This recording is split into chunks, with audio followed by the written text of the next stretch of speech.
Hi and welcome to WWE Girl Talk. I'm Coral. I'm Ashley. And today we're reviewing the NXT from the 29th of April. Yep. So yeah, we're getting in there with the NXT now. I'm starting to warm up to it. I'm yeah. starting to warm up. But there's a lot of speaking on this NXT. I was quite surprised. There was like half of it was speaking segments. It was a bit like, but it got But it got us to know the characters a bit better. Yeah. Which is quite nice. So the first segment, Kevin Owens come out. And he basically recapped on Alex Riley and Sami Zayn last week, where he had a match with Alex Riley, and then Sami Zayn come out because Kevin Owens is going to powerbomb Alex Riley on the steel ramp. He was like, how shocking and rude it was. He didn't say that, but that was basically what he was trying to get at. Really cool. And he challenged Sami Zayn to a fight. You don't really get champions doing that these days, so it's quite nice. Yeah. And William Regal comes out. I love William Regal. I love William Regal, but we've been watching NXT for 5-6 weeks now. He's only just come and he's up. only just here. Yeah, it's like his GM has got to be there more than like once a month, surely. Like, it's a bit weird. So William Regal actually says, you can't make matches when you see fit because I'm a general manager. It's not like a Raw where you can just make matches out of it. It's brilliant. It's like, this is back to how it used to be. And yeah, clearly William Regal knows what's at. Yeah, like, he knows where it's at. He's like, yeah, this is what happens. I've got my foot down. Like, the Authority has no control, essentially. Yeah. Wow, they're so powerful. Yeah. So Owens disagrees and is like, I can make real matches. And he wants to fight, basically. So Sami Zayn comes out because he thinks this is going to change everything. And then he says how it should be for the NXT. He wants the NXT Championship, basically. So William Regal sets a match at NXT TakeOver, which is in a couple of weeks, and says it's going to be Zayn versus Owens for the NXT Championship. Which you all know, Zayn's going to lose. And is he even going to be there because he's injured? Owens refuses to put the title on the line at first, but then Sami Zayn, starts chatting. And he's like, you're only successful because of me. Like, this is actually quite a good promo. He says every big match you've been in, my name's been next to yours. Basically saying every time you've been against me, it's been a good match, so you're where you are because of me, basically. Yeah. Which I've never heard anyone say before. But it's a true fact. It is true. For some people. It's very true. Very true. It's like Seth Rollins, for example. He probably wouldn't be as far as he was now if it weren't for the Shield. Yeah. Or Randy Orton, because he's had some really good ones with Randy Orton. Yes, and Dolph, actually. Yeah. Basically, Zayn says Owens is living in his shadow. And then Owens gets so wound up about this, he agrees to the title match. So, title match is a match at TakeOver. I like Sami Zayn, but I don't get the hype over him. I think he's really good, right? Don't get me wrong, but there's just something missing. Yeah. No, I know what you mean. He reminds me too much of a John Cena, and I think that's why I don't. I think he's like the John Cena of NXT. But the thing is, when he's on SmackDown, Raw, it's not right. Do you not think? No. We'll have to talk about. We'll talk about that on Raw, but you have to wait a week at least. But there's something missing. I'm not sure what it is. Because I prefer Neville, and Neville doesn't talk. Yeah, Neville, you just feel it. As soon as he comes out, you hear that. You're like, oh my god, I'm excited. Neville's here. But when it's Sami Zayn, you hear that scar punk or whatever it is. You're like, can we just get rid of him now? I don't know why. Yeah, it's a bit. He's a likeable, hateable character. I don't know what it is. I don't know if he's like a Daniel Bryan. Yeah, he's like a Daniel Bryan and John Cena combined. I haven't figured it out yet. There's something missing, right? Yeah, there's something. He's great. I think he's a really good wrestler. And he's a good talker. But it's something missing. It's not right. So I don't know what it is. So if you feel the same, let us know what it is. Yeah. Because I don't hate him. But I don't like him. I'm not like, oh, it's Sami Zayn. Yeah. When I feel like I should be. Yeah, same. But it's the same, well, actually, I just don't like Bailey at all. But it's same. It's am I meant to be liking her? Because I don't. Yeah. So, I like Becky Lynch. So basically, we had a backstage segment. Carmella was sitting on the sofa, and Blake and Murphy come in. They're talking about Enzo and Cass and saying how they want to be rappers and why are you hanging around with them. And she goes all proper Bronxy and it's like, don't talk about my boys like that. I can't do the accent. You can't talk about my boys like that. That was brilliant. Only I can talk about my boys like that. That was actually spot on. That's exactly how she said it. And she tells them to get lost. Get lost. Get lost. Get lost. And then they gotta go like in the background, like there's a bar for some reason, but they're in the background like doing drinks or something. And this diva comes along. I don't know who it is. It looks a bit like Emma, but it wasn't Emma. Yeah, I don't know who it was. I don't know who it was, but she had curly blonde hair. And she's like, says something to her. I can't remember what it was now, to be honest. And Carmella gets very angry about it. I think she might have shoved her or something and walks off. And Blake and Murphy are like, you okay, girl? Maybe she was just like a person just put there. Yeah. Does anyone know who she is? I don't know. I'm person 1 on NXT. I'm blonde number 1. Totally made it. It's like, oh my god, I was watching Tough Enough videos yesterday, and this girl, she's like, she applied for it. She's wearing this. All she's wearing is a denim skirt and this kind of like sparkly bra. Yeah. And she's like, "Hey, I'm an actress, singer, and dancer, and my character for WWE will go a bit like this." And then she's like, "I'm so tough," and all that. And I'm just like, "And your wrestling ability? Yeah. Where is it?" I feel like this girl that came on, like, literally just did that. Like, yeah. I'm not a wrestler, but I will act like one. How did these girls actually apply for Tough Enough, thinking that she's going to be able to be a wrestler? I mean, she's just gone, right. Yeah, well. I have a character. And she's like, I'm going to develop my character a lot. Well, that tells me a lot. Yeah. I really want to watch the Tough Enough videos, but I haven't got time. I only watched a couple. It's just on Twitter, right? And YouTube. Twitter or the Tough Enough website, they've got more on there. Oh, really? Yeah, I was just watching a few of them. I was watching the girls' ones because I was like, all the men are just going to do the same thing. They're going to go, yes, so I was watching the girls. There was this one woman, she was like really good. Like, she didn't wrestle or anything, but she was like, she was quite old. She was like, I'm different to all the other divas because I'm experienced. I've done all the circuits and all this. I really want to see her wrestle. No, really? I felt like she'd be really good because she had like really bright red hair and she's covered in like tattoos. But you could tell she's probably got a lot of edge to her. Yeah. And I was just like, she's going to have so much experience. She's going to be so good. Yeah. I really want to see it. But she literally just sat in front of the camera and talked. But you kind of wanted to listen to her. Yeah. So good. I was just like, damn, I want her to get in. You should have shared it with me. I know. I might go find a load of Tough Enough. I think we should find a load of Tough Enough videos and share the good ones. Okay, we'll share them. We'll do that when we have time, which we won't. Yeah, so we probably won't. You won't ever see it. We're not going to do it. Anyway, we went way off track. Yeah. So then we have another backstage segment. We've not actually seen a match yet. No, we're like half hour in. Regal and Zayn are in his room, his office. He's actually got an office, Regal. He hasn't got a curtain. No. He's going up in the world. I feel like NXT's a bit more... with the world. Yeah. They've got more logic than WWE has. Yeah, somehow. And Zayn's actually signing his contract, and I'm actually surprised they didn't make it a massive contract signing for the main event. I was actually amazed that wasn't a thing. He was just signing it in an office. Like, yeah, cool, I've done that. That's all done. I still don't get why they have to do massive main events with contracts. I know. It's like, do we really need this? It's like I want to see someone fight someone. Yeah. Not someone sign a piece of paper. So then Alex Riley comes in. He's really mad. He's like, I want a match with Owens. And I don't know what I said. Like, Owens. And then Regal's like, I ran out of... He didn't say that. He did. Just not like that. It was more like... Regal... This isn't being edited, just staying in. Regal says he's run out of opportunities for Riley.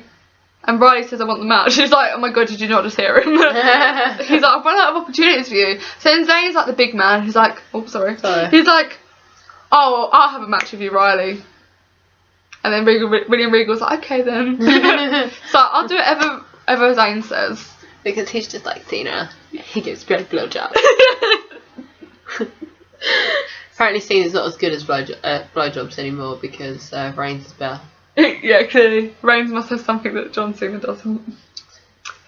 Bigger man. But he has got his Superman hands. Yeah. It's more like no gag reflex. Oh, fucking hell. I'm gonna shout. Rated R. WWE ain't. So then we had Enzo and Cass. I love Enzo and Cass. I really like them. Every time I hear Enzo, I just think of the Vampire Diaries. Because there's a character called Enzo in it, and he's really funny. So I get really excited, like Vampire Diaries.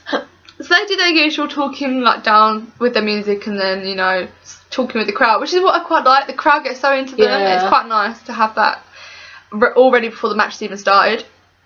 And I think the crowd really likes them. They seem to be quite big in NXT. Yeah. But if you put them in WWE, they're going to be so gimmicky and no one's going to accept them. No one's going to know what they're on about. Yeah, it's really weird. Like, who are you? Yeah. It's really weird. They're pretty much like the Ascension. Of NXT. They're Ascension. They like them. No, you know what I mean? You know, like- like, if you put Enzo and Cass in WWE... Then no one's going to know what they're talking about, yeah. Yeah, people would react to him like the Ascension. The Ascension, I don't know how they did well in NXT. I don't really understand that. I might have to try and find some of the older videos to see what the big deal was. So I explain it to him. Yeah. So yeah, Enzo and Cass had a match with Blake and Murphy, and I didn't really enjoy it, to be honest. Oh. I enjoy them talking a bit more than their wrestling ability. Yeah. I think they've still got a bit to work on, to be honest. They seem a bit frigid. But Enzo and Cass won with a frog splash. So they beat the NXT Tag Champions. So I'm guessing this will be a match at TakeOver. Yeah. It doesn't need to be. Why is it always called TakeOver? Like every few weeks. It's quite sad. TakeOver 2. TakeOver 3. NXT. The TakeOver 4. The 5th NXT TakeOver. The prequel. So, Becky Lynch. I like her. She had a speaking segment. And I didn't like it. I can't remember it. I feel like the version I've watched, like, cut out Becky Lynch. So, she was talking about winning the NXT title and how much it means to her. She starts talking about all her training background. She trained here, she trained there. Oh, yeah, it was like a VT. Yeah. But I didn't like it she because... trained like Japan and things like that. Yeah. Do you know, the only reason I didn't like it is because Paige literally cut a segment like that when she was in England, saying exactly the same thing. I was getting paid £5. Yeah, and it just... It felt like Becky Lynch saw it and thought, you know what, I like that, I'm going to do the same, but tweak it a bit. Like, I just didn't, like... I wasn't feeling it. I was like, I've seen this segment already with Paige. So I feel like... I like Becky Lynch's character, but I think it needs to be developed a bit more because it's very Paige-esque, in my opinion, slightly. Yeah, I think it could easily go that route. Do you know what? I think for me, I think that segment was more out of Becky Lynch's character. What we've seen so it far. didn't make sense, did it? No. Like, I think if she did that, she needed to come across more hardcore about it. Like, yeah, I did that. So what? But so what? I'm here now. Amazing anyway, so I'm here. It's like I wouldn't need to train all those circuits. I'm amazing as it is. Like, but I did it anyway. Yeah, because I thought, you know what, fuck it. I've got nothing else to do. Like, it would be better just to see her do that. Because she comes across as that kind of character. Yeah. Not like, I trained so hard for this. Like, no, that's not who you are. No. Anyway, so then we had Bailey. She had an interview with someone who I don't know who. It was a woman interviewer. I don't know who she is. Yeah, that woman that's really shit. Anyway. Yeah. And she says she can't talk. She's got a match against Dana Brooke, and she can't find her headband. I was like, for fuck's sake. What, she's 5? I know, I was like, And then Emma comes along and asks the interviewer, I don't know who it is, if Bailey needs her stuff, and says she's better go and give it to her. But you literally must have just seen her walk off. So it made no sense. And I was like, oh, why is Emma doing this? She's totally gone downhill. So anyway, we come back. It was Dana Brooke versus Bailey. I wasn't looking forward to this match because I saw Dana Brooke's first match and it was awful. This one was slightly better than the first one by a lot. She didn't miss punching someone this time. It still is a bit rusty, but it's better than before. And Bailey was actually, I enjoyed her a bit more today, but I really don't like her gimmick. I don't like it. She annoys me. Yeah. And then, oh my god, my headband. What are you, 5? Yeah, no, I didn't like that. My headband. If it was Dior, I'd get it. You can't even wear a headband when you're wrestling anyway. No. Why do you need it? Fall off and it'll snap, and then like all the headbands you had when you were a kid, it's got the corner snapped off that you can't wear anymore. And your mum tries to glue it back on, and it's not going to happen. Just have to buy a new one. So Bailey's music starts near the end of the match, and Emma comes out. And she's got the headband and her t-shirt, and Bailey's like really like distraught about this. She's like, "Oh my god, she's got my star t-shirt and my headband." So do you not know what Sharon is? Come on, guys.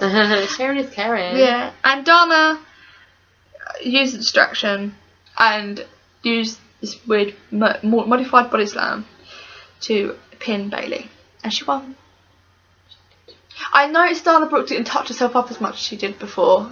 No. I think that's why I liked her this time. Do you think? But before, she was very like, oh, my body, I'm like a stripper. But this time, she literally did this, and that was it. And that was fine, because it was too over the top. Maybe she got told off for being too provocative or something. I just like them flips she does, and that's about it. Yeah, where she like, she like flips and then like pulls them over like on the turnbuckle. No, just the flip she does on her own when she does her entrance. She literally gets into the ring and then just does like some kind of no-handed cartwheel. Oh right, yeah. I just like them. She does do a couple of flips in her matches, but I don't know, they seem a bit pointless, half of them. Don't like them. So then we had William Regal. William Regal again. He was sitting at his desk. Because he has one. Yeah, he does have a desk. Oh my god, he has a desk. More privileged than WWE. That's where the budget is, guys. The desk for NXT. So he says that at NXT Takeover, there's going to be a triple threat match for the number 1 contender for the title, and it's going to be Tyler Breeze, Hideo Itami, and Finn Balor. I really want Tyler Breeze to win that. He's the only one I like out of the 3. Yeah, he is actually. And he's meant to be heel. I fucking love him. Yeah. I love that kid. Bit of that selfie stick. I love a bit of that selfie. Mops for legs. Yeah, mops for legs. So we had this match angered me a lot actually. It was Hideo Itami versus Adam Rose. Very weird to see Adam Rose and his rosebuds on NXT. It's also like he's not having trouble with rosebuds or anything anymore. And then he goes into NXT and there's like no trouble whatsoever. He hasn't had trouble with his rosebuds for ages. Yes. How often does he go on NXT? I don't know, but he doesn't need to be there. He's good enough for that. He's especially getting a little bit of a push at the moment. I mean, I was happy to see him, but I wasn't happy to see him when he got beat by Hideo Itami. But do you know what? It's weird watching him go to NXT. He's got such a bigger presence than everyone else there. Yeah, it's really weird. It's like Randy Orton walking to the building. I was going to say, imagine like John Cena just turning up. Yeah. Like, you'd be like... Because it's Adam Rose, you're like, whoa, this is like, you know, whoa, I don't know. But yeah, I was annoyed that Hideo Itami actually beat Adam Rose. I don't even like Hideo Itami. No, I don't like him. I don't get him at all. I find him very boring. I do find him I find him a bit like, I find him like a bit of a Brie Bella, to be honest. Yeah. I'm not really into him. Maybe we haven't seen enough. I don't know. I feel like I've seen too much of him. Yeah. He had that whole NXT dedicated to him. Oh god, no. Oh shit. So Hideo hit Adam Rose with a shotgun kick to win. I was quite annoyed that Adam Rose... I've said this about 4,000 times. Yeah. I'm annoyed that Adam Rose didn't win, okay? Yeah, he should have won. He's the fucking WWE superstar. I know, he beat Fandango. Yeah. Like a couple days before. Exactly. So, then why did... that Hideo guy win. Beat him? Wrong. So wrong. Very Don't wrong. give a shit who you are. Adam Rose should have won. I want to know why everyone loves Adam Rose. Yeah, me too. I want to see that thing. But yeah, Adam Rose did a good job. He did make everyone else look a bit shit, to be honest. He's good. He, like...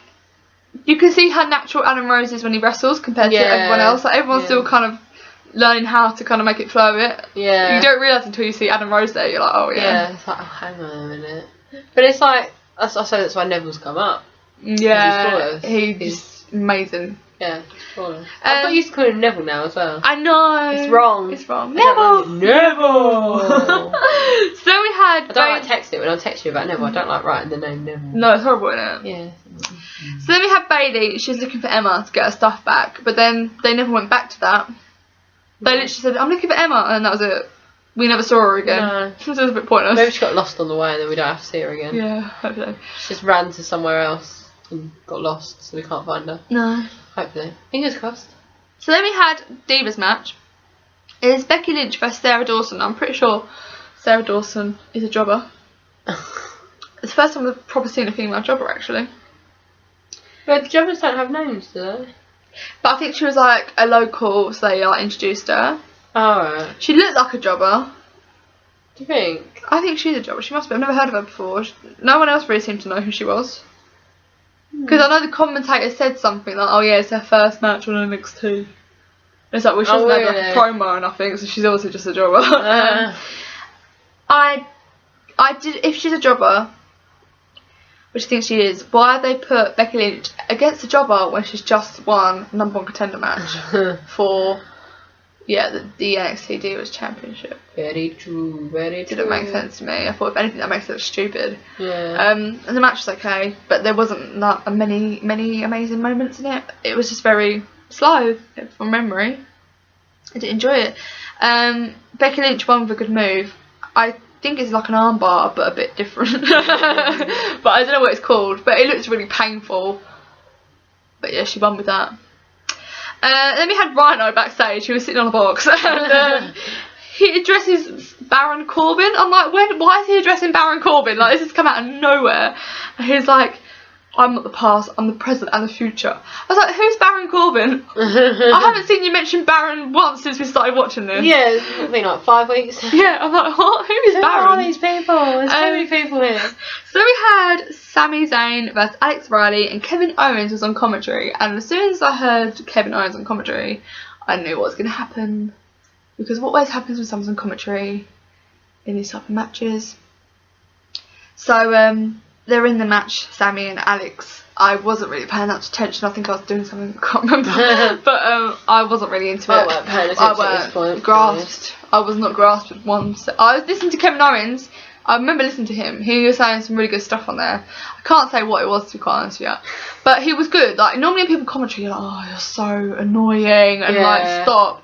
But he was actually really good. He was making some good points and stuff. Like, he was like cutting promos whilst on a commentary. It was really, I've never heard a wrestler do it, but it was really good. But then as Sami Zayn looked like he was about to kind of win, Kevin Owens was like, fuck this. He like attacks them both. And he then power bombs Alex Riley onto the apron. That looked really painful. Like on the edge of the ring, he like power bombed him onto it. And Sami Zayn won because of disqualification.